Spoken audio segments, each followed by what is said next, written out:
Last year, the Atlanta Braves generated $59 million in pure profit without selling a single ticket or hot dog. While most MLB teams rely on volatile TV deals and gate receipts, the Braves quietly transformed into a massive real estate holding company. This isn't a baseball story, it's a corporate restructuring case study, where a sports franchise became the anchor tenant for its own landlord business.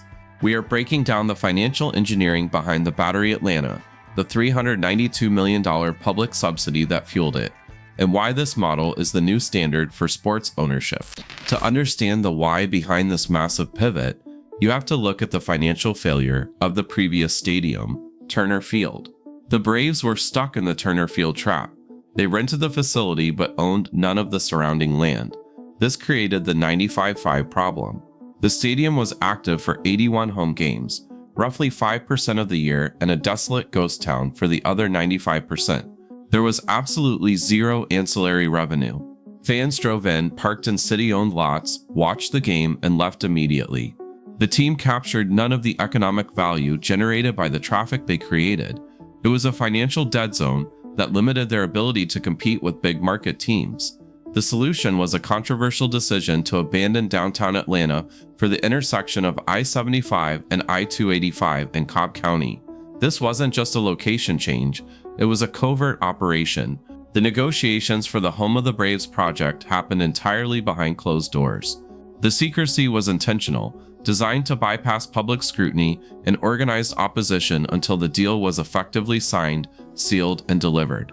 The public was kept in the dark to prevent the kind of backlash that kills stadium deals. By controlling the land, they ensured that every dollar spent within a half-mile radius of home plate ended up on their balance sheet, not the city's. This brings us to the taxpayer injection. The funding stack for Truist Park is a master class in leverage. The total cost of the stadium was $722 million, and Cobb County taxpayers fronted $392 million of that bill. At the time, county officials sold this to residents with the promise that it wouldn't raise taxes. The reality was much harsher. The debt service alone was projected at $25 million annually, putting significant pressure on the county's general fund. The county issued bonds backed by various tax revenues, including hotel-motel taxes and a rental car tax. This complicated financial engineering masked the true cost to the average homeowner, making the $392 million pill easier to swallow initially. But here is the critical transition point. The county took the massive financial risk on the stadium infrastructure, a depreciating asset, but the Braves kept the exclusive upside on the real estate surrounding it. They effectively used nearly $400 million of public money to increase the valuation of their private holding company. This deal structure shifted the franchise's valuation forever, moving them from a baseball team selling tickets to a real estate firm selling a lifestyle. So how exactly does a baseball team morph into a landlord? They do it by structuring an empire that exists entirely outside the foul lines. To understand the genius here, you have to look at the Battery Atlanta. This isn't just a fancy name for a parking lot. It is a $1.1 billion mixed-use development sitting on 60 acres of prime real estate that the team owns and operates. When you look at the financials, you see what we call the revenue waterfall. In 2017, when the project opened, the real estate arm generated a modest $15 million. By 2024, that number had exploded to $67.3 million. To put that number in perspective, let's compare it directly to Major League Baseball payrolls. The Atlanta Braves real estate arm alone generates more cash than the entire 26-man payroll of the Oakland Athletics, which sat around $63 million. The Braves have a subsidiary business that could theoretically fund an entire rival MLB team without selling a single ticket to a Braves game. This is the power of the 365-day monetization model.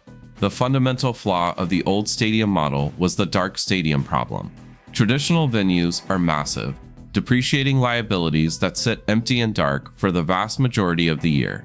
The Battery flips this by creating an active district.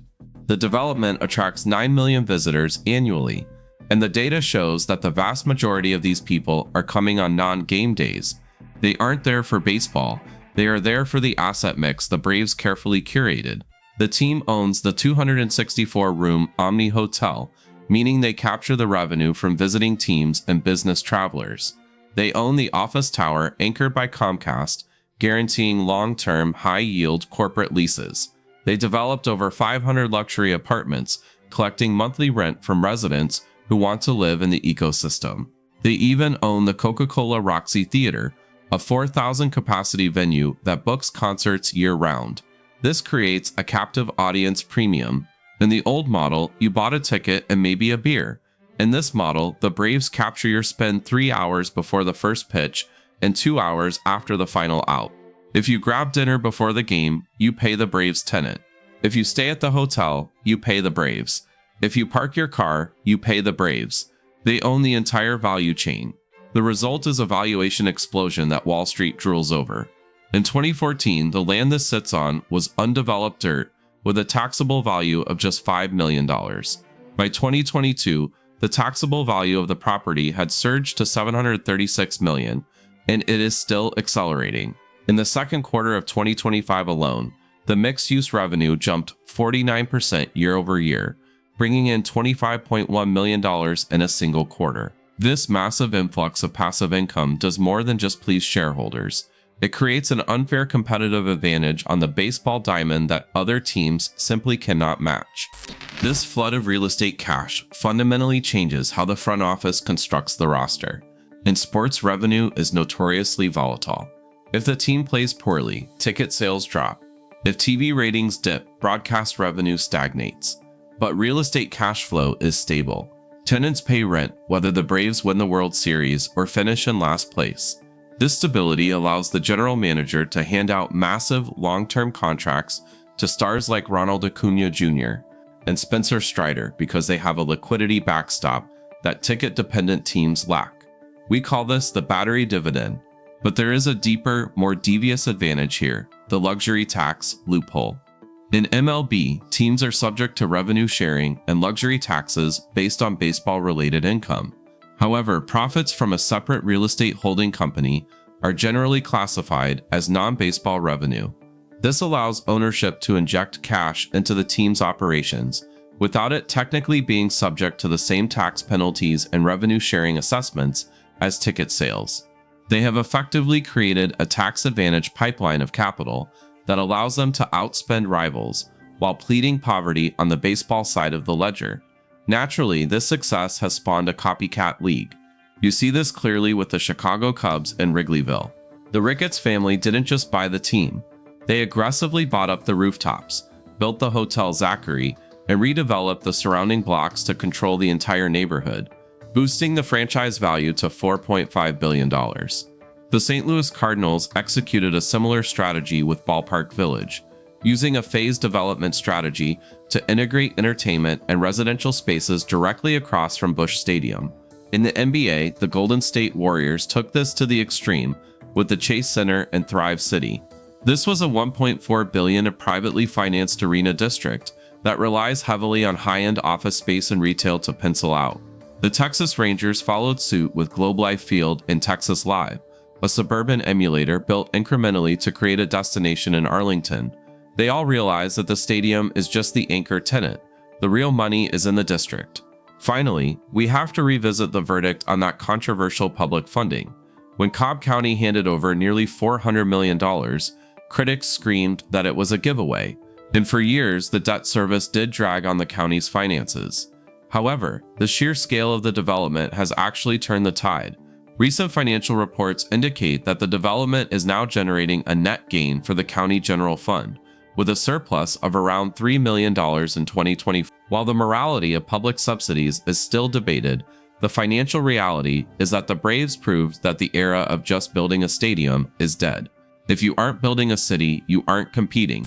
Here is the reality of modern sports business.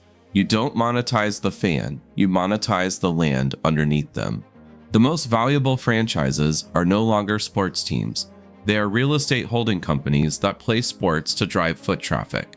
If you want to understand the other side of this financial coin, specifically how deferred money is ruining the MLB luxury tax, you need to watch our deep dive on the Dodgers right next.